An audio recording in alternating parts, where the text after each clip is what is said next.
Across the pond, this is Off the Record with Big C. And his trusted companions, Jazzy Geoff and Stinky Pete. Hello, guys. It's season 8. You notice you got relegated there from the titles. Yeah, That's what was all that omen, about? isn't it? For season 8. Yeah, I don't know what happened there. No, just never mind.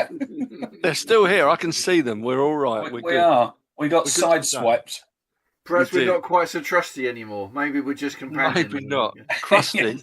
Crusty companion. Rusty. Yeah, that'd be it. Or rusty. Or rusty. That's true. I haven't had seen much rain in the last couple of days, but before that it rained all day. Was it the weekend? I can't remember. Anyway, we don't want to talk weather. Thank you very much, Shaggy. And we're back. It's season 8.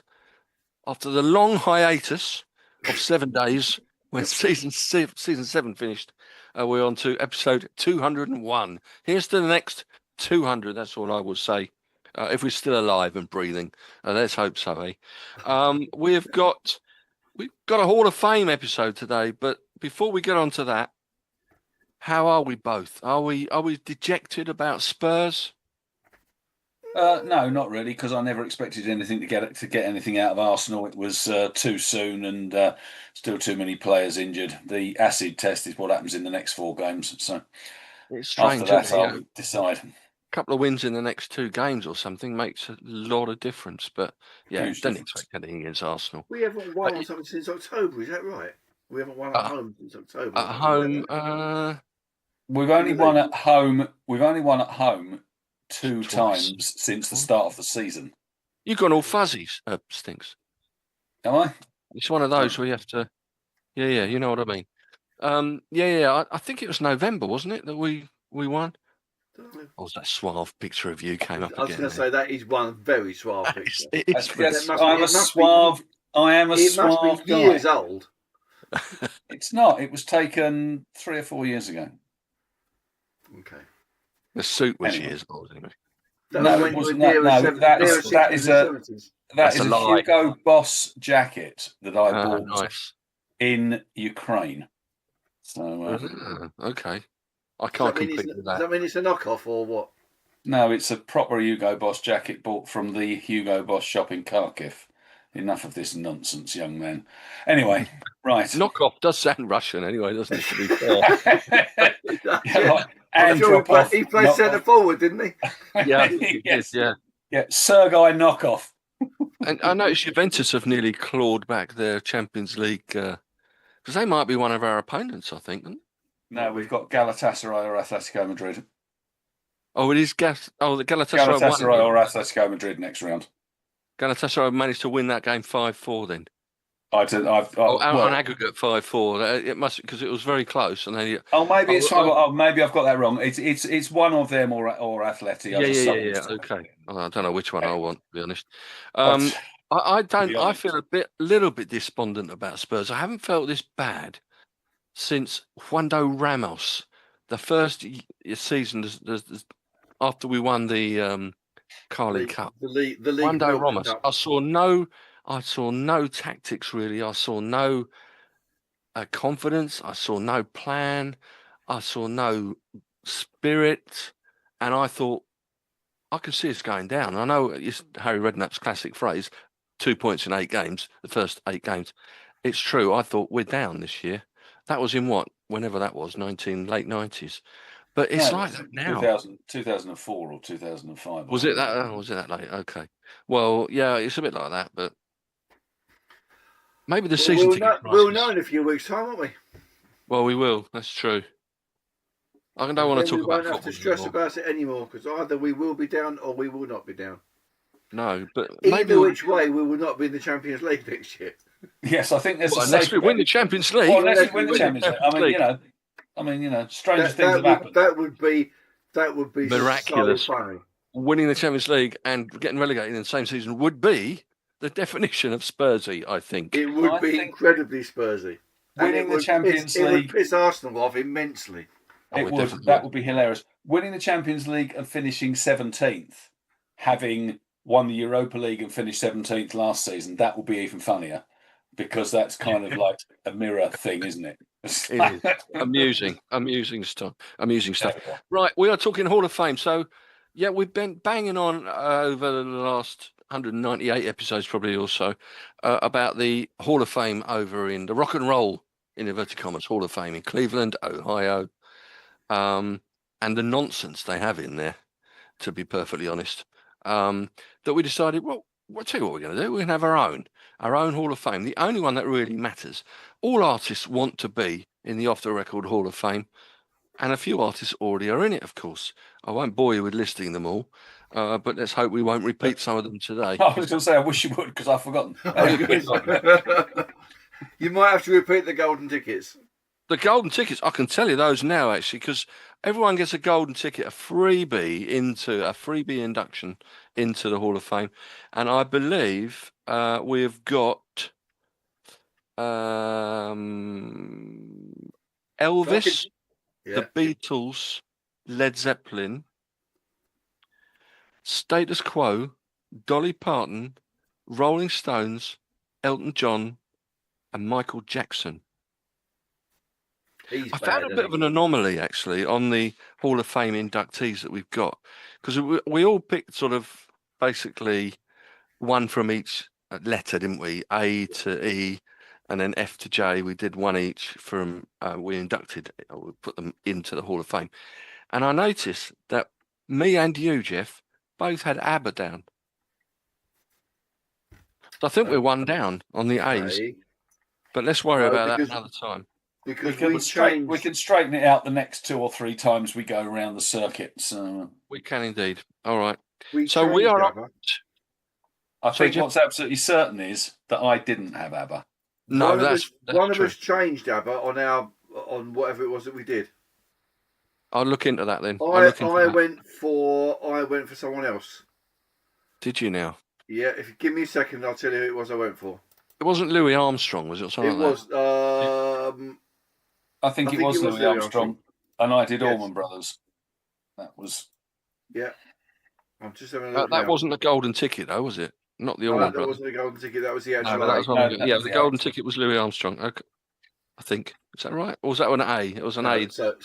So you had ABBA under A, and I had Louis Armstrong under A. Under A, I got you right. Okay, we'll work that out. Okay, so we're up to the letters K, because we got up to J last time. K through O. What are your thoughts on the K to O list? A lot of them. One of them in particular, I found a little bit more tricky. I have many for M. M was a popular one. I have some for L and some for N, but there was a lot less for the beginning and the end. Well, as is always the case, I've done what we said we would do in the first place, despite what you two want to do, and I've just got one for each, because that's what we said we were going to do. Okay. Except that I've got 2 for L, because I think you and I might choose the same one. So I picked the second one just in case.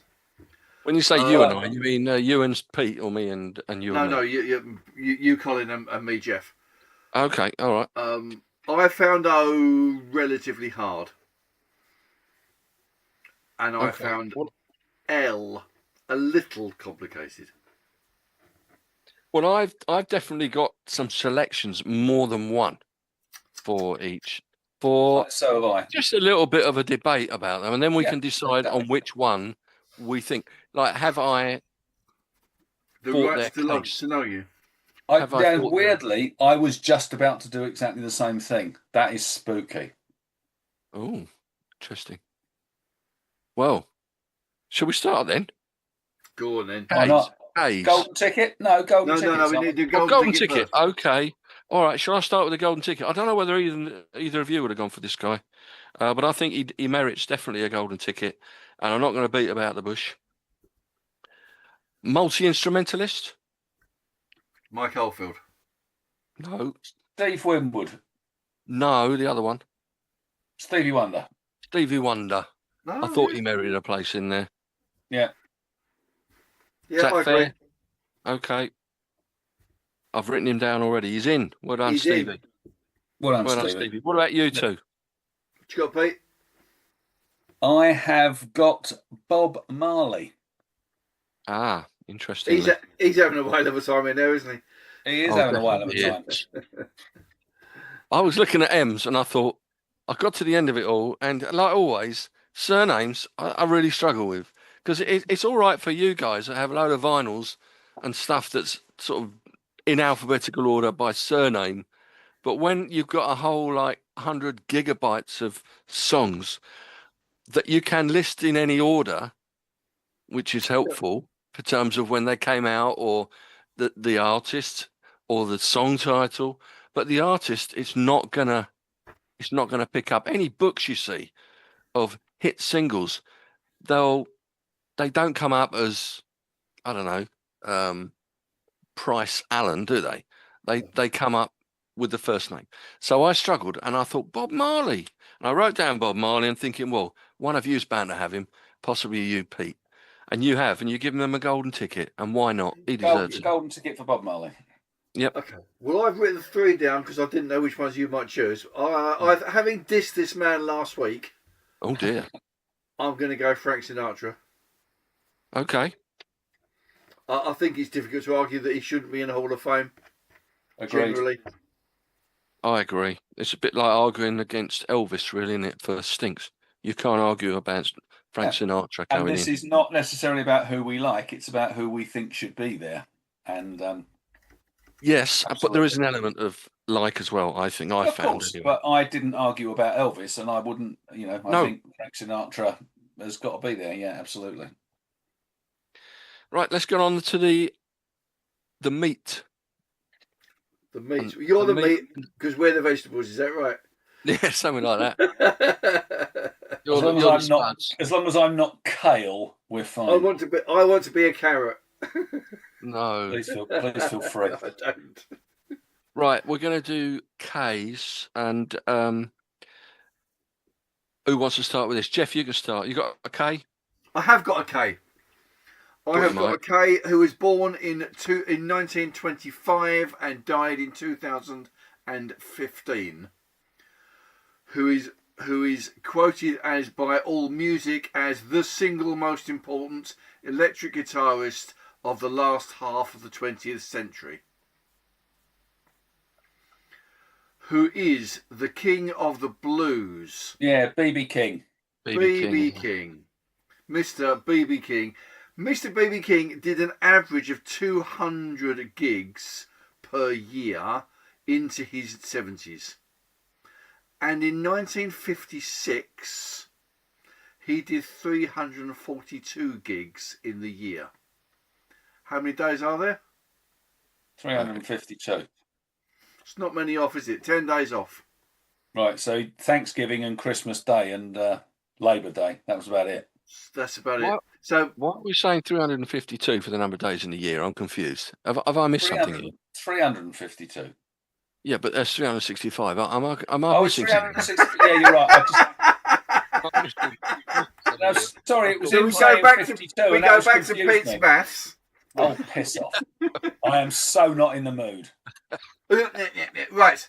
Born in the Mississippi Delta, started playing in the local juke joints, was taught his first 3 chords on the guitar by the pastor of the local Pentecostal church. Did you know, you probably did, I didn't, that he opened for the Rolling Stones on their 1969 American tour? I didn't know that. I did not know that, no. His final gig, bechance, but appropriately, was in the House of the Blues in Chicago in October 14.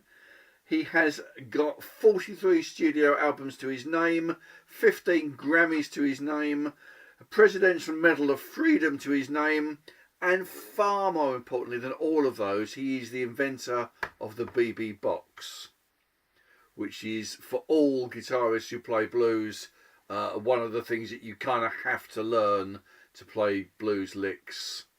So it's a 6-note. It's a 6-note box on the top 3 strings, basically. Although you can play it on other strings. So there you go, BB King. Box. Okay, I was leaning towards some sort of cricket attire. Well, that would be appropriate if he even knew what cricket was. But as he's an American, they only play that funny game with a long bat that you know. Rounders, as we call it. Rounders, that's the one. Yeah. So yeah, Well, BB King, I think he deserves to be there. Was it Robin Williams who said baseball is no cricket? Cricket is like baseball on Valium. Right, go Yeah. on, Jeff. No, you've got Jeff. cricket, Right, but Pete, he's No, I'm done. he you got, makes you got a a point. K then, Pete? I've got 3, but the one I'm going with, and then we'll see if you pick one of the others. I'm going with King Crimson, arguably the inventors of prog rock. If you don't believe it was Procol Harum, certainly in the Court of the Crimson King would be one of the very, very earliest albums of the genre, and I don't think many people would argue that Robert Fripp has had a fundamental impact on that kind of music as a guitarist. I don't think anyone would argue against Bill Bruford as a drummer, because he was King Crimson before he was Yes. And I don't think you'd argue whoever the other person was who was in King Crimson, whose name now escapes me. But anyway, John Cale, so wasn't it? sorry. Was it John Cale? Oh, could have been. Yeah, I can't remember. Anyway, What was Greg but Lake? whether or not you are a fan, and I think Court of the Crimson King is a brilliant piece of work, and a couple of the other albums are, I quite like, although I don't own them. But I think that if we're talking Hall of Fame, I don't think you can look beyond King Crimson as a well. I mean, you can look beyond King Crimson for K's, but I think they should be there on merit, probably off the back of Robert Fripp alone. Never mind anybody else. So that's my shout. I did say Greg Lake is in. Oh, Greg Lake, that was it. Yeah. Tony Levine is the bass player now for them. Yeah. Right. I got a bit disappointed. I got a prog type question there, and I got it right. You did. We were very impressed. Well done. Right. Okay. Well, I've got a few Ks, but one that stands out a million times more than the others. You probably might guess that I've gone for. Around their peak period was in the 60s. 62 they were formed. They broke up in 97 eventually. What else? They emerged from the sort of American R&B, British R&B and Mersey beat sort of sound initially. The third single was a breakthrough for them. It was a #1 single and a classic riff. I'm sure we should have had it. Did we have it in the Rock Riffs show? I'm not sure. I think we did, yeah. You know what I'm talking about already then, I assume. Yeah. The Kinks. The Kinks. Yeah, I think you got to have if you would say, Jeff, no, as you would say, Pete, I'm getting confused on the names. If you have a conversation about K artists, then you've got to include the Kinks. They had another, apart from that #1, which was their first #1, they had a further 2 #1 singles, 13 top 10 singles, 6 top 50 albums, including 3 top 10s. Strangely, after the Village Green Preservation Society, I always think of the Italian Job when I say that title, but it's not quite the Village Green Preservation Society. You know what I mean? The coach at the end. All right, lads, I think I've got an idea. From the Lola album, wasn't a chart hit at all. Very strangely. Generally, I think of a singles band. I would say the Kinks. But yeah, music hall, folk, country, rock and roll, R&B, they had it in bucket loads. And Ray Davies lyrics were, I think, amusing. It sort of referenced English culture and lifestyle. And he had, like one of my other artists coming up later on, a very sort of observational, satirical style of writing. Sort of had a bit of a break, a comeback in the 70s and 80s. In fact, they had a #6 hit in the 80s, which was the biggest hit in the States with Come Dancing. Was what? Come Dancing. Oh, I like that. Yeah, that was all right. I quite like some of the 70s stuff. Supersonic Rocket Ship, I loved. That was on my first mixtape by the Kinks. An influential band as well. We talk about maybe being an influence on other bands. A lot of bands in the 70s had a big they were influenced, I think, by the Kinks, like the Ramones and the Clash, Blondie, the Jam, to name but a few. But then later, that maybe even Oasis and Blur, particularly Blur, I suspect. Pete Townsend was a big fan. In fact, he said Ray Davies introduced a new kind of poetry and a new kind of language for pop writing, which influenced me from the very beginning. And Brian May said Ray Davies planted the seed which grew into riff-based music. Even the Doors, Love, Jefferson Airplane. I mean, they all had influences, I think, from the Kinks. Popular band they were. So I'm putting them in. This is really absolutely deserved. Good. I changed the person that I was going to choose because I thought one of you two's bound to choose this other person. I'll go with BB King, and none of us have chosen. All right. Well, so depends who the person was, because I've got a reserve which I thought either one of you would put in. Well, the very first obvious person was Carole King, which is the other name I've got down.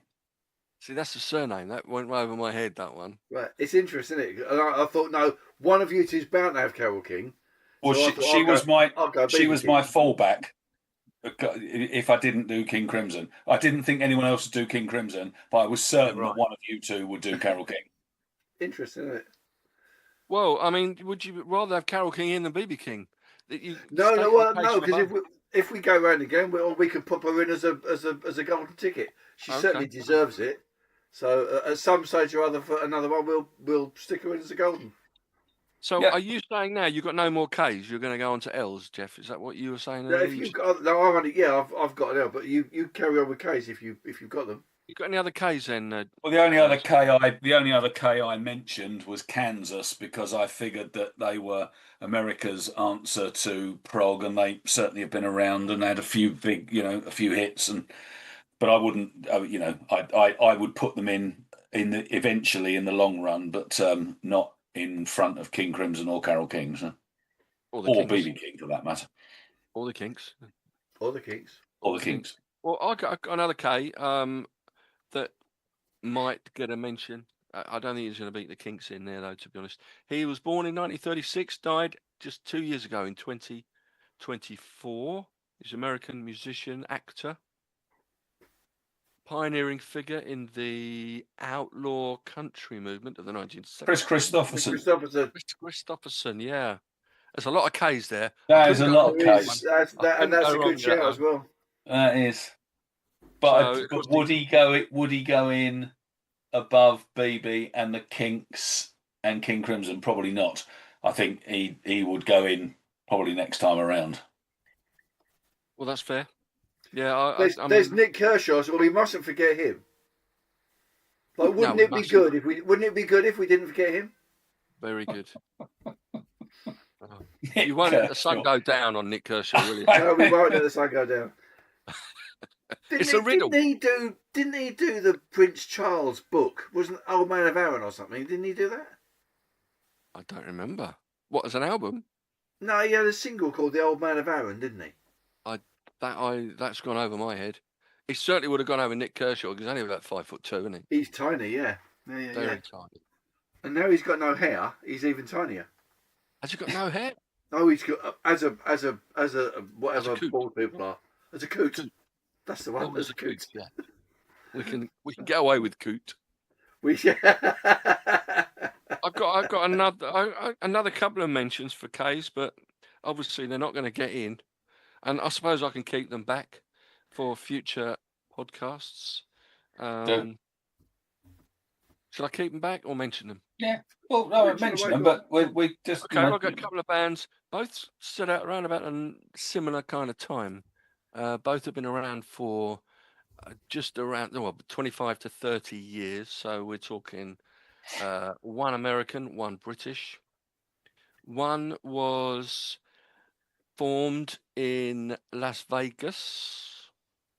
Oh, Kiss. No. Kiss? No, they weren't. Were they Las Vegas? Oh, no, they weren't. No, they were. No, they weren't. Well, were they somewhere? I think Hell Freezes Over comes to mind when I put Kiss in, to be honest, ahead of anyone. Oh, no, that's not true. But no, this lot have had 7 albums. Every single one, although they're American, has been a #1 album in the UK. Starting in 2004 with Hot Fuss. Doesn't ring any bells. No. And in America, they've only had 1 #1 album. No, I'm talking The Killers. Oh, of course. And Oh, the that's other my ones, mate. That's my mate Sarah's favourite band, or one of her favourite bands. I've never heard of them. never We had heard of this them. Mr. conversation. Brightside, you must have known Mr. Well, Brightside. okay. So this was I did my usual when she said we're going to see the Killers tonight, and I did my usual. Who the hell are the Killers? And then I got piled on by 11 people saying, "How can you not know who the Killers are, Mr. Brightside?" And I'm going, no idea. Okay. Can I just say? Eventually, it got played on the group. Someone downloaded it off Spotify, and I vaguely knew it. But Can I just say? Are We Human? Are We Dancer? Fantastic song. Oh, that is a great song. Human, yeah. Mr. Brightside, massively overrated for what it is. It's one of those songs that I always used to like at weddings, at receptions. It was something like a Stones song or a Quo song that got people on the dance floor. But nowadays, or maybe not nowadays, I'm probably talking about 20 years ago now, 15 years ago. But everyone starts singing Mr. Brightside and the lyrics to Mr. Brightside. Yeah, it's I do uber like popular. Mr. Brightside, but I do like Human as well. You're a dancer rather than human, though, aren't you, Jeff? I definitely am. Yeah, I haven't been human for many years now. Right, let's get on to L's then. Okay. Jeff, you can start. Go So, on. do I take the risk that I'm going to do the one that you've got, or do I go for the other one? Like. I've got 3 or 4 anyway. So yeah. Well, I've got 2 here just because I'm going to say, right, okay, let's do the one that I want to do. Born in 1938, died in 2023. Have you got the same person, Colin? Don't remember him. Bob Dylan said, "I cannot think of a song of theirs. It's every time I cannot think of any song that I don't like. Every time I hear a song of theirs, it's like I wish it would last forever." This person has 21 albums between 1966 and 2020, 16 Juno Awards, which are basically Canadian Grammys. They are Canadian of Scottish descent. And in the 1970s, they were named Canadian Male Recording Artist of the Decade. So stick that up your pipe, Mr. Young, and smoke it. Their songs have been covered by Bob Dylan, Elvis, George Hamilton IV, the Deads, Peter, Paul and Mary, Martin Robbins, Judy Collins and Richie Havens. And they play a 12-string guitar usually, not a 6-string.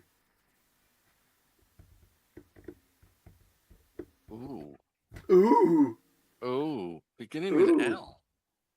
And it's an artist. It's an individual. It's a solo man. And they're presumably Canadian. Presumably they are. Gordon Lightfoot. Yeah. Yeah, Gordon Lightfoot. If You Could Read My Mind, record of the Edmund Fitzgerald, Go Go Round, Early Morning Rain, Rainy Day People, Cotton Jenny, which is my favourite, Daylight Katie, fantastic song. Carefree Highway. Every Highway, yeah. Oh, there's so many. There's loads. And I think he's. This will come on with a few. I think anyway. I think he's underrated and undervalued personally. Certainly outside of his native area. What would you He's describe always gone him a as? little bit under the radar, hasn't he, Gordon Lightfoot? Yeah, he always has been, and yet he's megalithlically successful. They are pleasant songs. They definitely are. They are. Sounds almost an insult, doesn't it? But you know what I mean. They're just likable. Yeah, he had a beautiful voice. He had a very beautiful baritone voice, which is a very easy thing to listen to. It's not high. It's not deep and difficult. It's just it's a very round toned voice. There we go. Okay, yeah, Gordon Lightfoot. Gordon Lightfoot. So clearly you didn't have him. I haven't got him on my list. Again, surname, isn't it? Yeah, I must do my homework a little bit more. But someone's going to pick them, and then I'll think about them eventually, and they can go in. But they've gone in now. Right, and over to you, Stinks. Well, I've I got know what your L's three. going to be. Your big I've L. got three, but I'll throw in the obvious one, which is Lynyrd Skynyrd's. They have to be in the Hall of Fame. I've seen them more than anyone except for Yes, and their back catalogue speaks for itself. So, and they have still got a very loyal fan base around the world, even though none of the originals, bar Ricky Medlock, still are alive. That was a very, very easy pick for me. I would be hard pressed to pick a track of theirs that I don't like. The later stuff is, we talked about Last of a Dying Breed on one of the shows, and one of the 2000s years things, and it's Skinner by numbers. But if you go through to their stuff into the early 80s, then they wrote bloody good southern rock songs. So that's my number one choice. And a great artist name, if ever you were playing Hangman, I always found. Yeah, yes. There are no bloody vowels in there, are there? Everyone goes E, A. Nope. The problem. That's a good shout. I hadn't thought about that, but you're absolutely right. Yeah. Yeah, another good word for the Hangman I always found was rhythm in the same way. yeah. But that's another point. Okay, so Lynyrd Skynyrd, we know and we knew that you were going to have them. So obviously we went nowhere near them, Jeff. Don't touch it with someone else's. I mean, I would Someone because they're else's. brilliant, but you know what I mean. Yeah, I know what you mean. All right, I've got a few L's, and I'll mention a couple of them before I think the main one I'd have to have. I've got a couple. I've got one from the '60s, a band from the '60s. I've got one from the '60s in my under list and one from the '90s. I've got a second one of these as well. Go me. You've got a '60s one. No, I've got a second one for L just in case you put. Oh, right, okay. Right, this lot were bands, their peak period 64 to 68. They weren't around for that long. A Canadian folk rock band. They had 7 consecutive top 10 hits. I'm not trying to give it away here now. 7 consecutive top 10 hits in the US. One of them number 1, which I won't tell you the name because that will give it away. They were, in 1965, the 3rd best-selling artist of singles in the US, behind the Beatles and the Rolling Stones. They sort of struggled after the psychedelia kicked in, and then they eventually split. They got inducted into the Hall of Fame in 2000, the make-believe Hall of Fame in Cleveland, Ohio. Hall of Shame that you're referring to. Hall of Shame, the HOS rather than the HOF. They've had 5 albums. Singles in the UK, they've had 2 top 10s, I believe. Led by John Sebastian. Oh. Okay. The band being Lovin' Spoonful. With Daydream, Summer in the City, etc. I thought they were English, so that's why I didn't go there. No. Yeah, I also thought they were English. So no, and definitely not English. Another one I put in because I thought he might be merited. Actually, he was born in 1949. He's a singer-songwriter, musician, producer, noted figure in the pub rock, power pop. Nicholas Lowe. Nicholas Lowe, yeah. So I thought I think he definitely deserves to be in there at some stage. Yeah, I think so. He's had a lot of his contribution is immense. Production and in so many bands, solo career as well. You got Brinsley Schwartz that was in. And of course Rock Pie was he was a member with consistently in the 1970s with Dave Edmunds. Producer Graham Parker's albums, Elvis Costello, The Damned's debut album. What else was there to say about him? He pops up in all sorts of stuff though. Stuff you go, what's he there for? But he is. I bought the first. It might have been Big Al, my brother, actually. I don't know, from Southampton, but we got the first single ever to release on Stiff Records was by Nick Lowe. And that was So It Goes and Heart of the City. Stiff one, if you pardon the expression. Did you The know label, that in the you referring to- 1990s, if you phoned Pilkington Glass and got put on hold, they yes. played Nick Lowe. They played I Love the Sound of Breaking Glass. Oh, really? Because that Yeah, was I his thought that was really clever of them. hit here. Yeah. Cruel to Be Kind, I think, was the biggest one in the States. Stiff's the label was founded by Nick Lowe with a loan of 400 quid from Lee Brillo of Dr. Feelgood, the singer from Dr. Feelgood. Amazingly. Well. And I thought an amusing thing before we get on to who I will go for as an L. We also produced Dr. Feelgood. Be Seeing You was produced by him. But his first album on Stiff, Nick Lowe, was simply called Bowie, Bowi, which was named in response to an album by David Bowie that year called Low. No. Ha I mean, Boom tish. boom, tish, indeed. So that's and the one I have gone for, which I think surely is merited. It's no longer with us. Died in 2020. Born in 1932. American singer-songwriter, pianist. I did say pianist there, Jeff. You did, yes, yeah. That was a classic, that one was, of Jeff's diction on his phone the other day. What was I playing? I can't remember. I asked who the something. pianist was on whatever it was. I can't Yeah. remember So do you know who the pianist is on this? But the text said, "Who's the pianist on the piano?" And I thought that's a bit harsh. But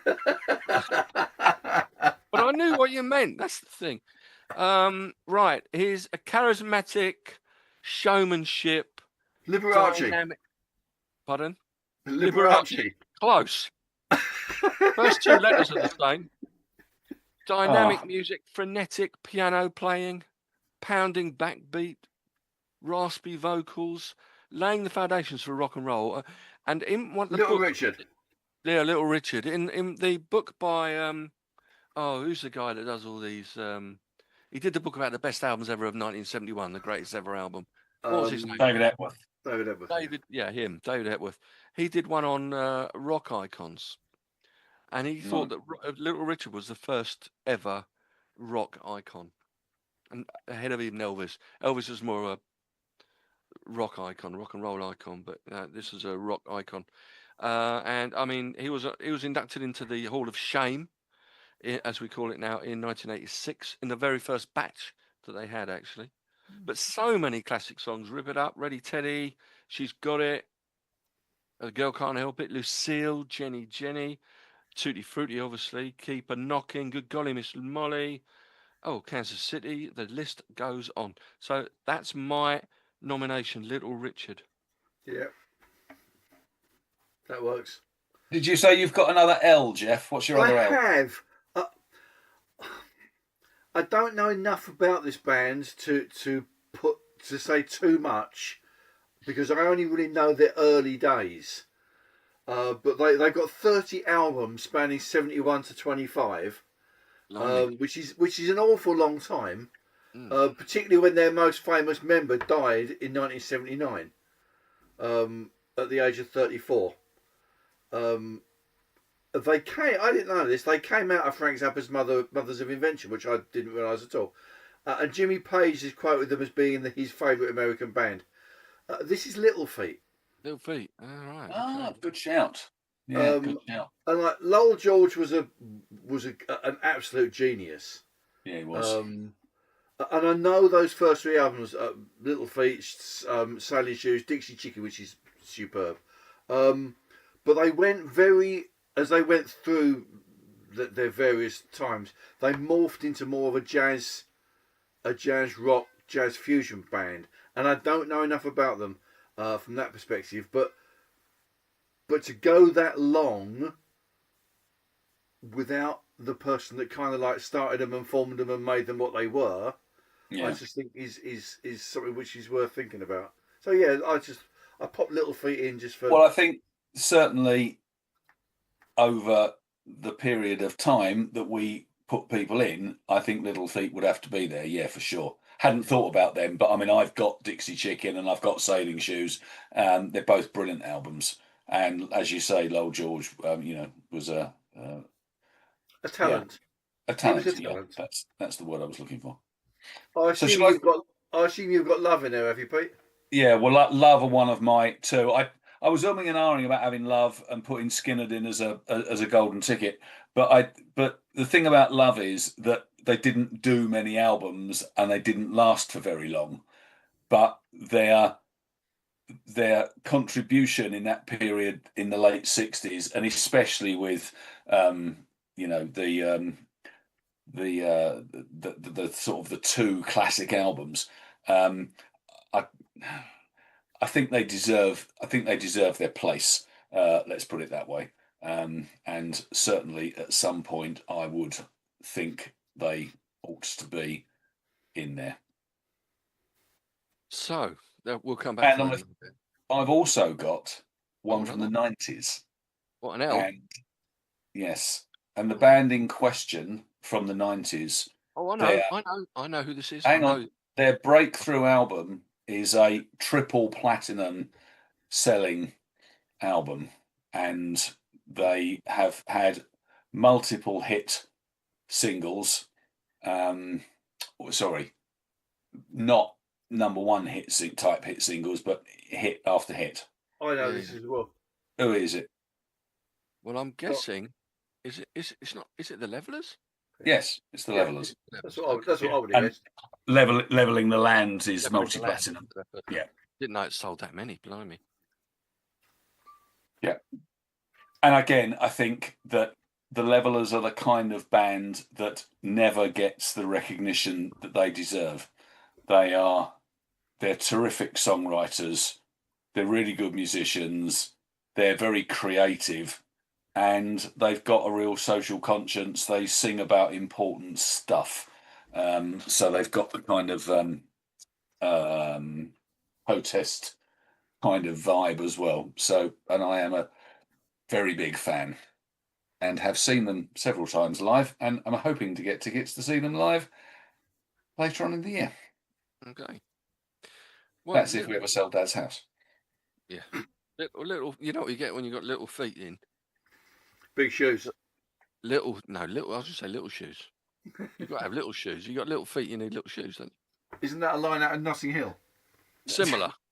Not if you're a clown. I know what it's the opposite of big feet. That's the one. It's the opposite. Yeah. Dog. That works. Yeah, dog. Bridge. Right. Oh no. So we've had all the L's then that we're going to have. We're going to go to M then. M's. M. I had trouble narrowing it down to like the main one. Actually, I've got 2 or 3. I've got might let you 7. Oh, actually, I've got 3 or 4. Right, Geoff, go on. Give us your one. I'm gonna give you some stats. I've just got one. I'm going to give you some stats that are going to blow your mind. Over a 4-year period in the Billboard charts, this guy had 16 number ones and 69 top 10 hits. That is more than Elvis and more than the Jeremys.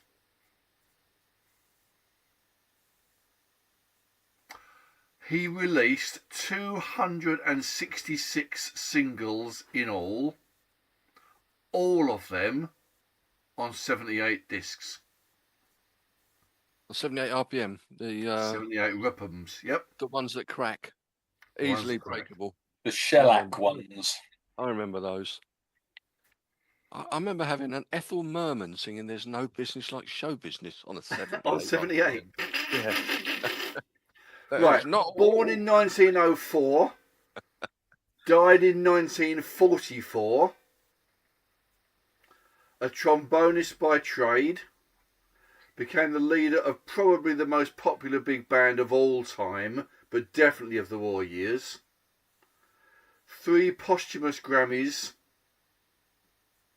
And his last gig, Bechance. Oh, I know. He played in front of President Truman, who during one particular song stood to lead a round of applause, as a standing ovation. Glenn Miller. Glenn Miller. Glenn Miller. Whatever happened to him? Well, they don't know. No, I thought They've never found his body, and they've never found the plane. I think he's still alive. There's all he'd be dead by now, wouldn't he? There's all no, he's living in Area 51. Conspiracies that he was a spy for this and a whatever for that, and the army said no, he was just an airman and whatever. So who knows? No, he's in Area 51. Well, he got abducted by aliens. As we saw from last week, we know that JFK is alive and kicking in Buckhurst Hill. So, yes, indeed. And driving a Bentley. so Glenn Miller could be anywhere doing anything. It wasn't an open top car, though, was it? No, it wasn't. No, didn't have the top down. It wasn't. So Moonlight Serenade, String of Pearls, Little Brown Jug, American Patrol, Tuxedo Junction, I've Got a Girl, Chattanooga Choo Choo, In the Mood, the whole. I really wish you hadn't done that. Can you say that again, Jeff? Chattanooga Choo Choo. Shaggy, can you just edit that out? And there's hundreds. Little Street in Singapore. There's hundreds and hundreds of them, and they are all superb of that nature. They really are the soundtrack, certainly the American soundtrack of the war. We chose Moonlight Serenade for my dad's funeral, actually, for the internment. Well, that is the one that President Truman gave a standing ovation to. Oh, right, okay. So there Did he do a standing ovation on his own? Because it's not really. As soon as he stood up, of course, everybody else stood up. All right. Okay. Because he was the president, as opposed to when Donald Trump stands up and everyone else sits down. Or laughs. Which I thought was quite amusing. But there we go. Can we get through a show without mentioning Donald Trump, maybe? I mean, not this week. It's too late already. Okay, so Glenn Miller's in. Glenn Miller is in. A lot of Americans so far. We haven't got many Brits, have we, so far? Interestingly. Kinks. King Crimson. Is that it? We like a few Brits. I don't know if we've got any coming up. Got a Canadian. Brits. I've got many Brits on my M list. Okay, that's good. We like a bit of Europeans and Brits. We didn't even have Kraftwerk, did we? On the go. That's true. Yeah, that was one on my long list of Kraftwerk because it didn't have a surname in it. I was okay with that one. I actually, talking of Europe, I played a Europe song on the radio. Yeah, what did you think to that one? It was awful. They're quite a rocky band, weren't they? Yeah, I thought it was dreadful. It was just loud and noisy. I don't do loud and noisy. Sorry, who was this? Which? It was off the first album. First album. Oh yeah, I mean they were basically a hair metal band back then. They've grown up since then. I can say, well, normally like Europe, but not necessarily. Oh well, but I like the later stuff, Bag of Bones and all that. You know, they've matured into a thoughtful rock band. I like Europe so much, you know. This morning I made a Belgian waffle, believe it or not. Excellent. That's nothing. This afternoon I made a Frenchman talk a load of bollocks. Boom boom! Ho ho! Tish. Yeah. And I fell for it. And he's absolutely on the top of his game. The boy right done good. Super. Right. Dinks M. You've got a million of them. Okay. I've got a whole list. I think one of them deserves to go in as a golden ticket later. So I'm umming and ahhing between two Brits. I'm going double M, Manfred Mann's Earth Band. Okay. He's South African. To continue, yes, but everyone else is not. And I'm kind of continuing my prog thing. But then the other one who I think really should be in there. I know. Is it Manfred Mann? Is it Madness? It's Madness. He's gonna cut the link now from Edelsborough. Sorry, what is Edelsborough? Yes. It is Eddlesbury, yeah. Not Madness, because they are utter shite. Yeah, as you No. translation, they'll get a golden ticket another day. And Yeah, there's no... of course. A golden ticket to hell. No, the other one I was umming and ahhing about, and then this is really a guy who is pretty fundamental in British rock and blues music, and that's John Mayall. John Mayall, yeah. Okay. And if you go back to, I mean, I've got 2 or 3 John Mayall albums. If you go back to the Beano album, the one with Clapton on it, but I mean, he died just a couple of years ago, I think, and he was still playing live when he was in his 90s. You know, the guy is just irrepressible, and he took American blues and made it British. And I think that without John Mayall, we wouldn't have had Cream, we wouldn't have had a lot of the Stones stuff, we wouldn't have had Zeppelin. I don't know whether they cite him as an influence, but I mean, Jimmy Page played with the Yardbirds, and there's that link between that whole British blues explosion in the '60s. So I'm happy to put one of them in and one next time, but for me it was a toss up between Manfred Mann and John Mayall. The one I think probably deserves a golden ticket is Joni Mitchell. All right. She's Canadian. Which is why, given that we had a lot of Canadians and Americans, I didn't quote her. And obviously, I will be pressing the case very, very strongly at a later date for the Mahavishnu Orchestra. Oh, God, I forgot about them. I'd rather have Madness, to be honest. I was going to say, like, can we stick with Madness? Well, I have a golden ticket M for later as well. So if we are talking, well, Bob Marley was my golden ticket M, but if we are talking about influential acts in particular genres, and you've had your Glenn Millers, and we've had the those kind of Ella Fitzgerald, etc., etc. If you're talking about the genre of jazz rock or fusion, they're number one. Got to be in. So I'm not saying for now it's choose Mayall or Manfred Mann, but they've got to be there at some point. Okay, well I've got 3 British bands first of all. I think I thought I'm right in saying, all of which I'm a big fan of, to be fair, but I think have their place and maybe merit a place in the Hall of Fame as well. Their length of time in the business in terms of success was not huge. The first one was a band formed in Hereford, actually, in 1966. which is The Move. No, it isn't The Move, Oh. but The Move is one of my other ones, if you like. Should we do The Move first then? No, carry on. No, I'll do The Move first then, because they were from Birmingham, of course. The Move, with Roy Wood, Jeff Lynne, Carl Wayne, the vocalist, and Bev Bevan on drums, Ace Kefford and Trevor Burton as well in The Move. They had a number 2 with their first hit, number 5 with I Can Hear the Grass Grow, one number 1 single, which was Blackberry Way, which is an absolute classic pop single, I think. But also great. they had Flowers in the Rain, the first ever song to be broadcast on BBC Radio 1 with Tony Blackburn, Fire Brigade. There's so many big songs they had. Curly, Tonight, Chinatown, and then the last ever one in '72, also on my first mixtape, was California Man. The albums were a little bit patchy as far as I'm concerned, in the same way as Wizards were with Roy Wood.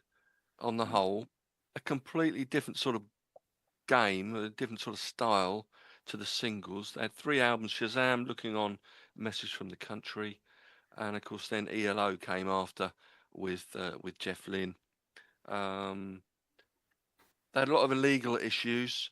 That they had a bit of a live, a reputation, I think, for live rowdiness, and the crowds are a bit lively, the band are a bit lively, and of course the classic Flowers in the Rain that Roy Wood's not won a single penny in royalties from, because the manager decided to use a cartoon of the then Prime Minister Harold Wilson in bed with his secretary Marcy Marcia Williams. Marcy Williams, was it? Yeah, Marcia Williams. Marcia Marcia Williams. Williams. Yeah. So he sued the move and he won, and all money from it has gone to a chosen charity of his. So that was one, the move. And Roy Wood, of course, I think is brilliant. This other one I was talking about was in Hereford and signed with Ireland in '69, Island Records, that is. Had limited success, and they were on the verge of splitting up until 1972, when a certain Mr. David Bowie encouraged them to continue with a song of his. Mott the Hoople. And it was Mott the Hoople, the song being All the Young Dudes. So then they had, after that, they had the Mott the Hoople, they had the All the Young Dudes album in '72. They had Mott, and then they had the Hoople. Not very original with the names, I must admit, but they were. And the Hoople was a #1 album. Mott was a #7 album. Some great singles. One of the best guitarist names around for a period of time, called Ariel Bender. Ariel Bender. Yeah, great name. What a great name that is. What a great name that is. And can you say it nowadays? Is that allowed? I can, because this is his name. Oh, okay, fair enough then. You're not allowed to call him Ariel Pufter, however. That's No. strictly off limits. But interestingly, they've just made a series of films, haven't they? The Last Ariel Bender. Have they really? That'll be the last Airbender then. Close. Very close. Right, that's Mott the Hoople. You've had the move. The other one was formed Mungo Jerry. in 1970 in Middlesex. Mungo Jerry? Yeah, Mungo Jerry, yeah. You got it straight away. Early half of the 70s, their peak period. 2 #1 singles, which was in the summertime, which is #1. It was the #1 for the longest period of time in 1970 in the summer. And then they had Baby Jump, which came out in the early '71. Their third single, Lady Rose, which I love actually, would have made #1. It got to #5, but the single was withdrawn when it was high up in the charts for only a limited period of time, but it still affected the sales because of the use of a track on the maxi single at the time. It's called Have a Whiff on Me. And the Public Prosecutor's Office objected to this because they thought it was involved in promoting the use of cocaine. So they could have had 3 #1s. Now, this confuses me because I thought that was about farting. Have a Whiff on Me. No, it might be in your place. Nuclear, No, mate. they had the first ever maxi single in the world in the summertime, because it was all their singles were on 33 RPM, 33 and a third RPM. Normally had about 2 or 3 songs on, and that was one. And they were inspired by. Do you know where the name came from? As I'm interested, you probably do. A T.S. Eliot's poem from the Old Possum's Book of Practical Cats, called Mungo Jerry and Rumple Teaser. Well, there we go. Oh, Every day is a school day. Every day is indeed a school day. They made their big break performing at the Hollywood, no, not that Hollywood, but the Hollywood Music Festival in 1970 at Newcastle under Lyme.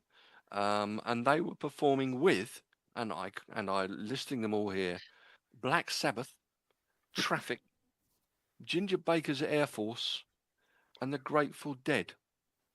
Oh, and Jose Feliciano as well. And that was a bit random. It is a bit random. What's that about?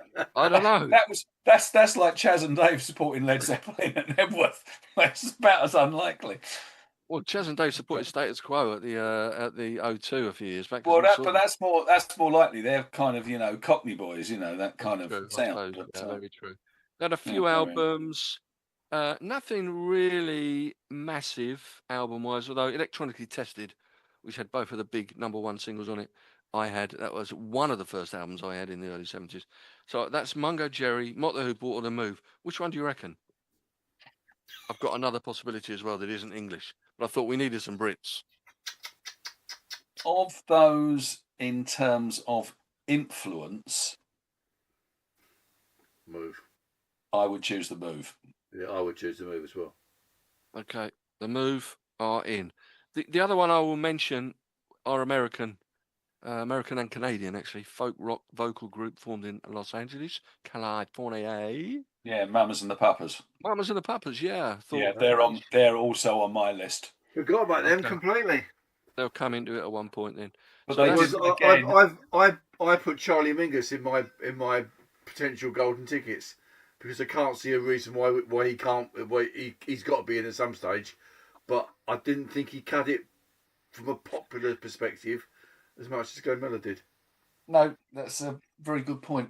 And strangely, the episode of Bosch I was watching this evening before I came to the He loves a podcast bit of jazz, doesn't actually mentioned Charlie Mingus. So He's I'll a tell you big what. he's a big Thelonious Monk. He's a big And he's a Thelonious big- Monk fan. he's a big jazz fan, and he was talking about Charlie Mingus. What a Anyway, series that was. Bosh, love it. yeah, You've seen it all? I've just started watching it. So Oh right, okay, yeah, we've seen all 7, and then it goes on to Bosch Legacy, Watch Legacy, yeah, and then there's a new series called with Maggie Ballard. Q. Yeah, with Maggie Q as the lead role in it, and they're going to do a new Bosch, a young Bosch, like a prequel, not Are they? with the main actor from Bosch in it. Love that show. Not with Right, not with so Titus Bramble or whatever his name is. that's him. Yes, that's him. Yeah, what is his Titus name? Bramble. Titus Bramble. I can't remember his name. I'm going to look that up now. You got me It's thinking. Titus, It's it's Titus something to other. It's something like Tellywhelp or something. It's some No, weird. it's Titus. His first name is Titus. Titus Bramble's good enough then. Titus Bramble. Yeah, great footballer. Terrible actor. Anyway, there we go. Right, Jeff. Titus Welliver. Welliver. Titus Welliver. Welliver, that's it. Titus Titus Welliver. Titus whatever. Yeah, something like that. And presumably when he's got flu, it's Titus not Welliver. Very true. Right, Jeffrey. Is it Give my us an turn? N. Give us an Okay. N. Give us an N. Give us Hey. an N. Good. Okay. 82 studio albums. Oh Is my that word. is that a long enough legacy? Only 82. Yeah, from 1962 to 1925. 1925. He goes backwards. I'm sorry, goes back 2025. My apologies. 12 Grammys. He wrote his first song age 7. Was playing in a polka band by the age of 10. He is a very outspoken LGBT supporter. Founder together with Mr. Neil Young of Farm Aid. Yes. A regularly arrested smoker of marijuana. Ah, Has a guitar called Trigger. And states that Frank Sinatra is his favourite singer. He is currently aged 92 and is still playing. I know his guitar is Dave. Do you? Yeah. Okay. Although that doesn't really make a lot of sense because Trigger wasn't Dave. It was Rodney. but his was broom kind of- was. It was in the right vicinity of a joke. Oh, So boy. the guitar has got over 100 of his colleagues' signatures on it. The first of which was Leon Russell, How old is he? 92. Oh, word. I got bored. He I has know. got more country music awards than I could even be bothered to read about. Is his first name? Are we allowed to say on the BBC? Willie. Is it Willie? It is Willie. It's Willie. It is Willie Willie. Nelson, yeah. Little Willie won't go home. You can't push Willie around. Willie won't go. Willie won't go. Right, yeah. telling everybody. But oh no. Yeah. This is Willie Nelson. Wrote Crazy, Funny How Time Slips Away, Halo Walls, On the Road Again, which is fantastic.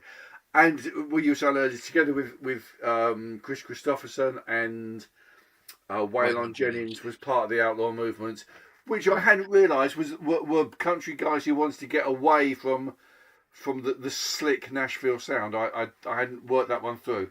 Right. A bit rawer, wasn't it? A rawer. sort of Yeah, sound. just a bit more natural country Bit rather more than something to produced. expect. Yeah, yeah. So yeah, there we go. Well, I yeah, can't. that's a very good shout. One of my favourite memes of the last year was the one of Willie Nelson and Keith Richard building the pyramids. Yes.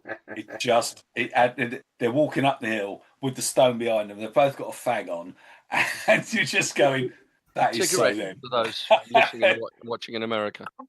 Um, You mean that wasn't a real photo? I thought it was. Can I tell you how you know it wasn't? There's a brilliant one. They hadn't invented cameras in those days. Ah. There is an absolutely brilliant one of Keith Richard holding Adam and Eve, one in each hand, which is also hilarious. And God saying, "I'm glad he was here when I started." Yes, that's right. I don't know he was here when I started. Oh dear, very good. Anyway, there you go. Willie Nelson is just.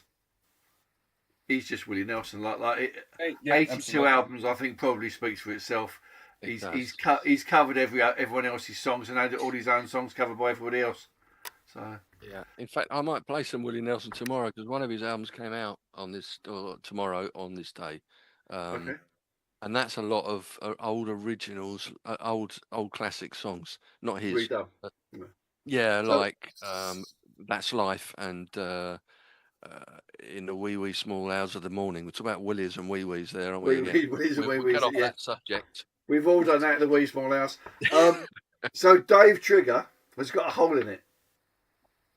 Okay, so Willie's got a hole in his trigger, and that's because the guitar that he plays is a Spanish guitar, not a folk guitar. So it's not still. So and they don't have plectrum bottom. The little boards that go underneath. Oh right, Spanish guitars don't have the protective board. Oh, so whenever he's playing it, it's over the years he's just worn a hole in the guitar. Macca must have done that quite a bit because he never, in the old days, I think he used to play a right-handed guitar, didn't he? So that had it on top, which is very odd. Yes, well, unless you're a reggae star when you're playing it upbeat anyway. Oh, possibly, yeah, true. He can do anything, can Macca. Macca. Anyway, Willie Nelson, very good shout. Willie the Nelson.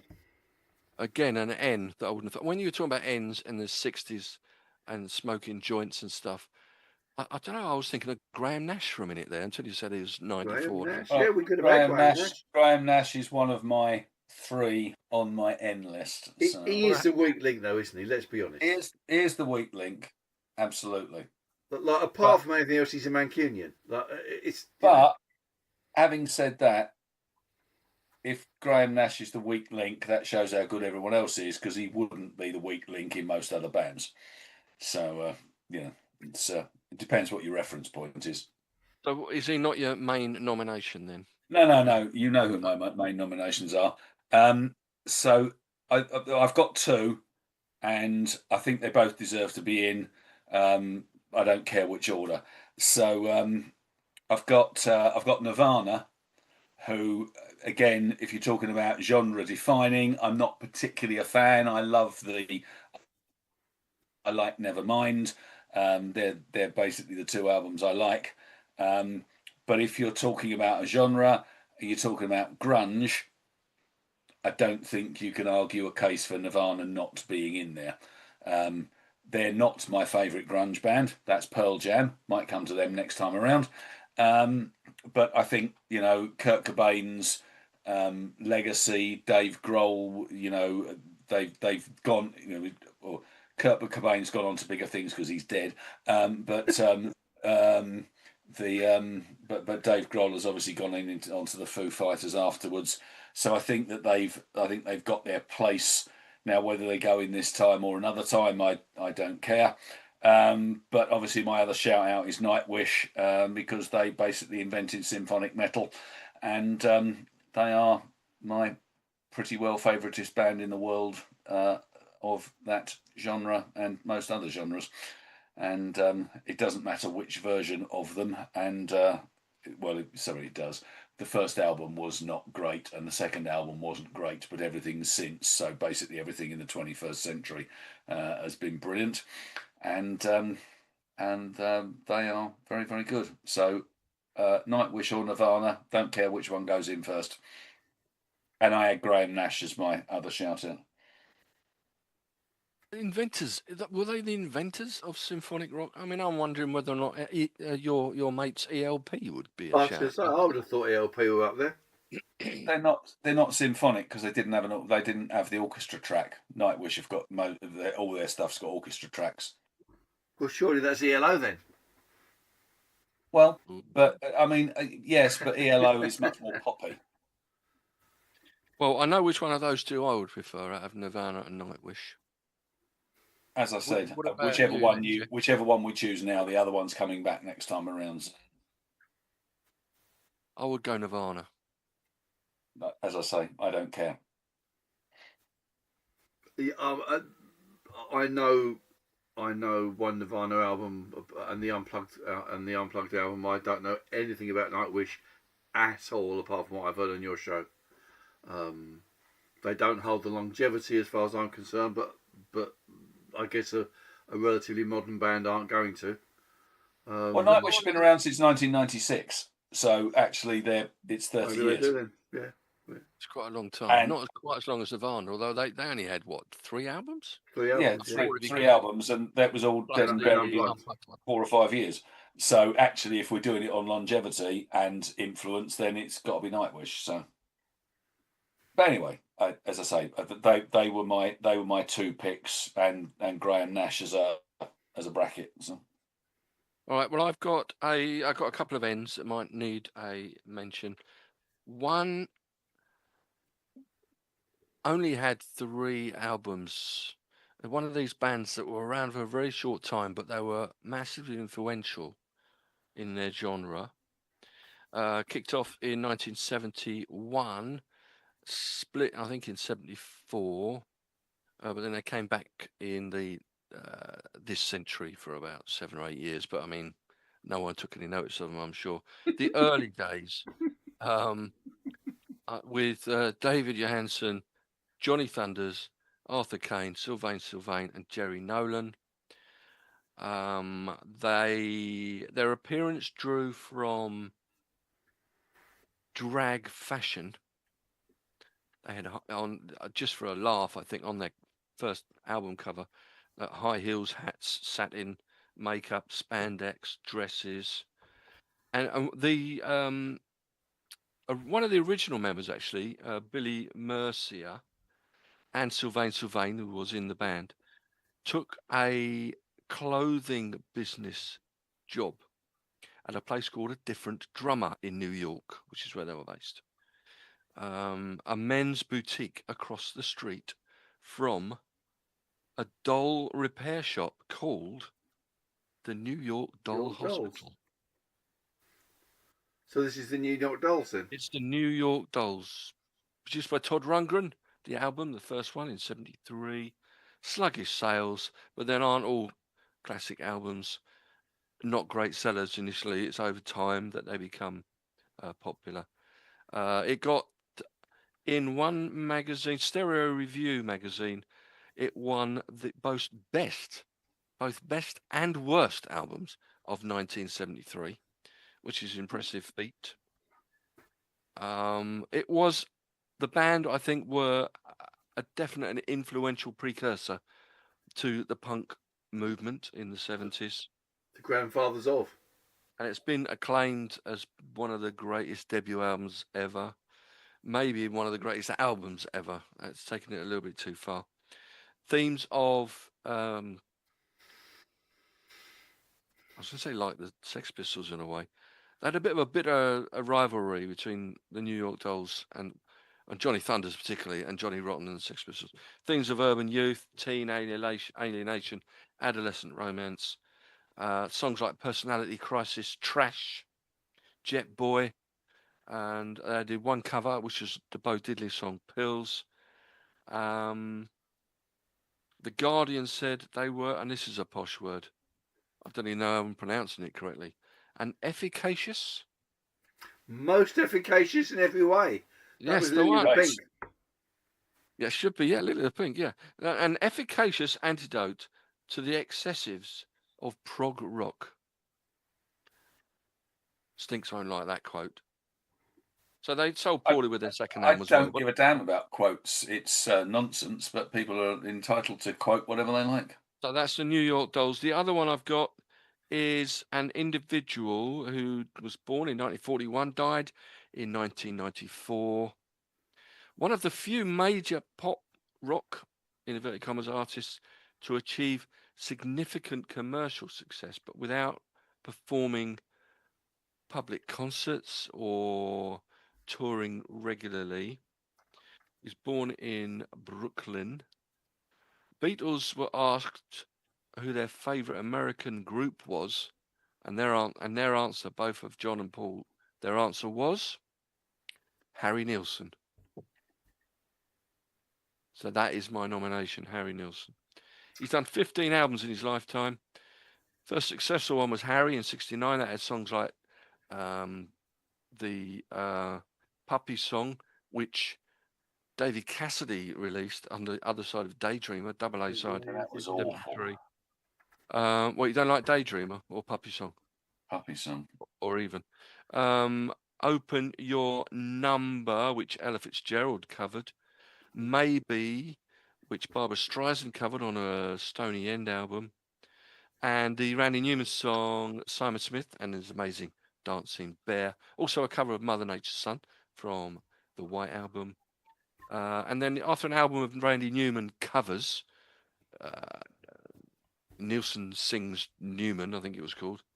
The biggest album, of course, number 3 hit in the US, number 4 in the UK in '72 was Nilsson Schmilsson, which of course had the 2 big hits on it, Coconut and the big number 1, Both Sides of the Pond, Without You. Without You. I mean, he had another hit. His version of Bojangles is superb. Of which one? Of Mr. Bojangle. Mr. Bojangles, yeah. Okay. Magnificent. Absolutely brilliant. He did a bit of a dodgy album with John Lennon called Pussycats in '74 during the Lost Weekend period, which lasted about 18 months. That is a weekend that got lost a long time, isn't it? Definitely was. I mean, That I is, think that is a big lost weekend. Nilsson ruptured his vocal cords apparently during this, but he refused to tell John Lennon. But you can tell he just plodded on, basically. I think he's a fabulous singer. Fabulous singer. The album Nilsson Smilsson had on it the usual suspects, actually. Jim Gordon on drums, Klaus Vormann on bass, Chris Spedding on guitar, and Herbie Flowers was on there as well. And I didn't realise, I thought Harry Nilsson played piano on Without You. It's not. It's a guy called Gary Wright. But anyway, Nilsson. Them rights, they get everywhere, don't they? They do. Nilsson or New York Dolls. One of those two. Any preference? That's a tough shout. Completely different, I know. Influence, maybe New York Dolls. I think if we're talking Hall of Fame, I'd struggle not to put the New York Dolls in. I can honestly say that I don't know a single New York Dolls song, and I may never have heard them, so I have no words on the subject. Maybe I'll play one tomorrow. Are you around tomorrow then? Oh, you No, tell me I've got a dental appointment in town, so I'm not here at all. Anyway, later. Right, okay, let's get rid of these. How long we got? We've got plenty of time, so we've got some O's to get through. Well, only is it one. me? Yeah, it's Geoff first. Yeah, go on, Geoff. Okay, okay. This is a quote. These are one of rock's most underrated and underappreciated bands. They are quoted as inspirational by U2, Gary Barlow, Moby, David Guetta, The Divine Comedy, Radiohead, and the Red Hot Chili Peppers. They have sold over 40 million records, 15 of which were albums, 25 million singles. Vince Clarke said that without them, Depeche Mode would never have happened. I know this one then because it was one of my two. Right. Okay. The Osmonds. The Osmonds. Yes. Yeah. It is. Little Jimmy at the front. Orchestral Manoeuvres in the Dark. It is. Orchestral Manoeuvres in the Dark. 1978 and 1996, and then again from 2006 onwards. Pioneers. Absolute pioneers of electronica. Totally key figures in synth pop. McCluskey and Humphreys basically I mean, there's others, but it's basically them. Inspired by Kraftwerk. 10 albums between 80 and 94. Architecture and Morality is probably their best known, I would think. Yep. Joan of Arc, Maid of Orleans, She's Leaving. Enola Gay is probably their biggest hit, which is on Organisation. I think that's their first one. It's got Electricity on it as well. I like Tesla Girls, which is on Junk Culture, as he's talking loud and clear, which I also like. So you know, but they are what they are. Like without them, I think this right. Without them, an awful lot of the other synth pop, electronic Pet Shop Boys, all that sort of stuff, Depeche Mode, it just doesn't happen. Agreed. Frankie Goes to Hollywood, maybe. Maybe, yeah, possibly, absolutely. yeah. Talk, Blancmange, all of those, yeah. Yeah. I think you're right, and that's what I had them down for as a big influence on synth pop. Key figures. In synth pop, yeah. And I don't know where the name comes from, but like great name. Orchestral Maneuvers in the Dark, yeah. Or OMD, as they like to be called. Probably I probably should have looked up where it comes from, but I didn't. I can do that while Pete is ranting about his O. Not that he rants ever, obviously. I don't rant. No. Well, talking of OMD, I do love the Architecture and Morality album, the Souvenir, Joan of Arc and Maid of Orleans, that sort of triumvirate of singles. For its genre, perfect. I'll tell you another one you haven't mentioned I love, is Forever Live and Die. I want to know, I want to know, I want to know. That. You do want to know? I do. And I want to know what Pete has got next for his O. I have got a person who leapt onto the scene in the 1970s with an absolute stellar album which sold by the bucket load, and until the mid-2000s never did anything else which was even close to as good, although the follow-up albums to the Mega album also sold by the bucket load. Mike Oldfield. Okay. I don't think you can argue against Tubular Bells' place in music history. I don't think you can argue against the fact that he basically launched Richard Branson's career. Now, you know, with the benefit of recent hindsight, whether that's a good thing or not is another matter. But he, I mean, you know, multi-instrumentalist, multi-talented, superb musician all round, and Tubular Bells was used on The Exorcist as the theme. Yeah, my shout out is Mike Oldfield. That one was easy. It just leaves little old me then, doesn't it? Right. Well, I've got 3 O's, one of which I'm sure that neither of you would have heard of, actually, even though they've had 13 studio albums. So I'm not gonna do that one. The other 2 you will have heard of, definitely, and one is okay. I don't know which one. You can choose which one. One, it was one of the first albums I got in the 70s, actually. It was his second album. Born in Waterford, Ireland in 1946. He used to play in a band initially with Rick Davies of Supertramp fame. In fact, Rick Davies taught him to play the guitar and the piano. And as he has said himself, his piano style has a very sort of percussive sort of rhythm pattern to it. As he said, my left hand is hitting the hi-hat, my right the snare. He had his first hit in 1970 as a solo artist. Great song, got in the top 10. He then had a further 4 top 5 albums and singles after the first one, which was called Nothing Rhymed. He then went on to have 2 number 1 singles with Claire. Gilbert O'Sullivan. Gilbert O'Sullivan. Get Down is Gilbert O'Sullivan. Right. So we had No Matter How I Try, Alone Again Naturally, which is the #1 single in the States. Sorry, can I just butt in here? Because I'm pretty sure that O'Sullivan is a surname, and you just said that you struggle with surnames. I know, but I only worked this one out today. I thought, oh, O'Sullivan. I must have thought, okay, good. I'm going to have to work out one. And it was probably looking at the song Ooh Wackadoo Wackaday, which started with an O. And I thought, O'Sullivan starts with an O. He had a really strange look about him, didn't he, in the initial stages? He loved the silent movies, apparently. And that was sort of basing his look on that. Like the bowl cut and the cloth cap and the short trousers. He had a bit of a change in style after that. Raymond O'Sullivan, of course, was his name. Uncle Ray, as he's called in Claire, of course. And his manager at the time, I think, suggested a name change and thought Gilbert as a play on Gilbert and Sullivan, in fact. And like Ray Davies earlier on, this is the other guy I was saying, has sort of observational, satirical lyrics that he has. It's quite down to earth. And I love that sort of stuff. The other one, it's got to have a mention. Not that one of Stinks' favourite bands, or maybe even yours, from the Manchester area. Oasis.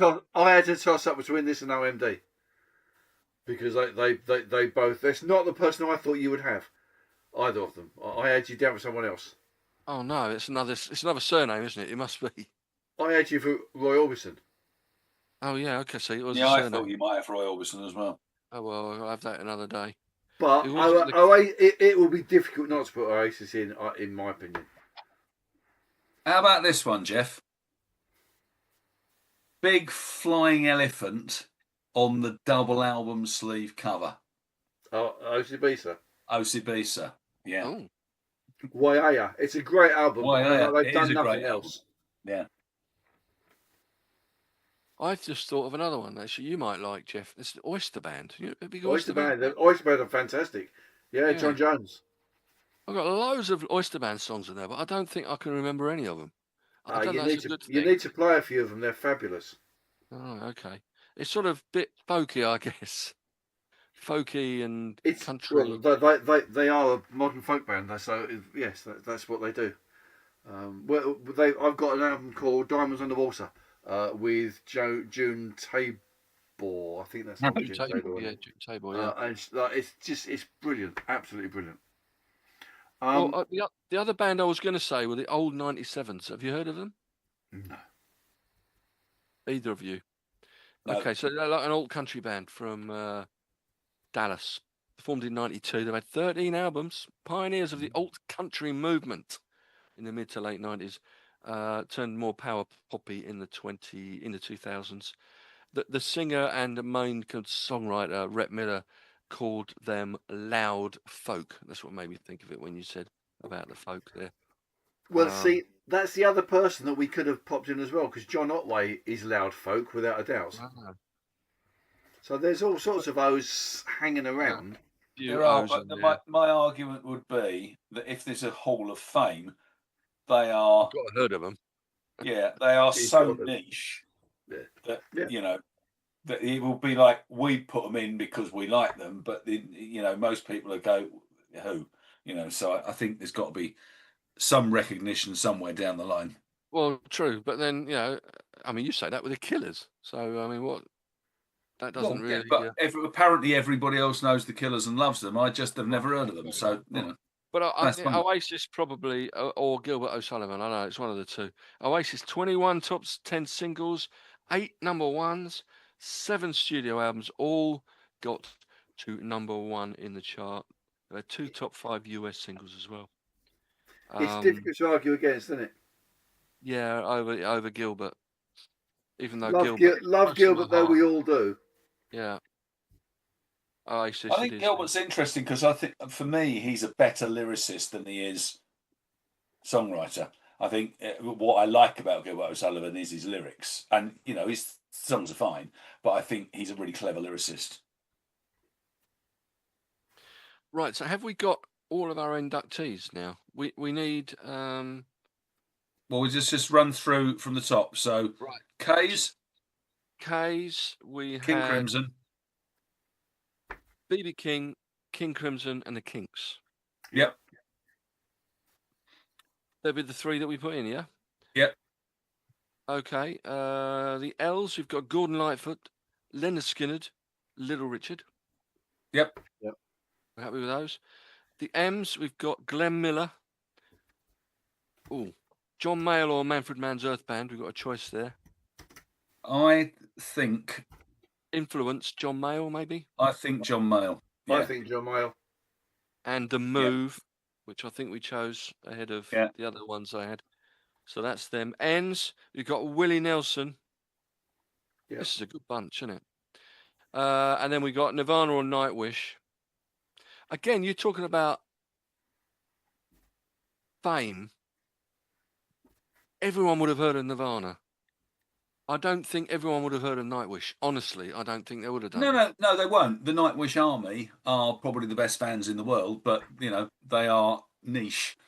They're not. I mean, they sell out stadiums and massive, great concerts. But I'm quite happy for it to be Nirvana. I'll do Nightwish next time around. Nirvana. So Willie Nelson, Nirvana, and the New York Dolls. I think we went for ahead of Nielsen. Yeah. And the O's, we've got OMD, Mike Oldfield, Oasis. Yeah.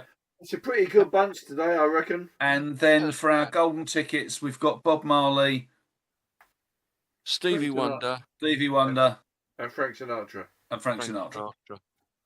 Yeah, that works.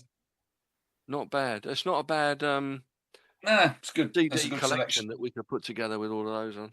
Indeed. Right. Okay. Well, that's nice and early as well, which is good. It is having woken up at 5 o'clock this morning and driven 200 miles in a broken car. Yeah. That's true. You can get to bed a bit earlier. I'll be on air tomorrow morning with maybe some of these songs, or some of these songs, some songs by some of these artists. Are you around tomorrow, Jeff? I am. You are. Okay. Let me know what you want to be played and the I will. times and stuff, and not you, Pete, because you're not around. I'll probably be around on Friday, so I might choose some of these on Friday. All right. Okay.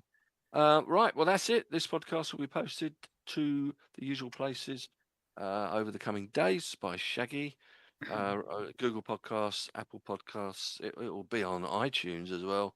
It'll be on Spotify. Wherever you get your podcasts, it'll be. It is, as you've been watching, either on Facebook Live or on YouTube or on Twitter that I reposted the link as we started today.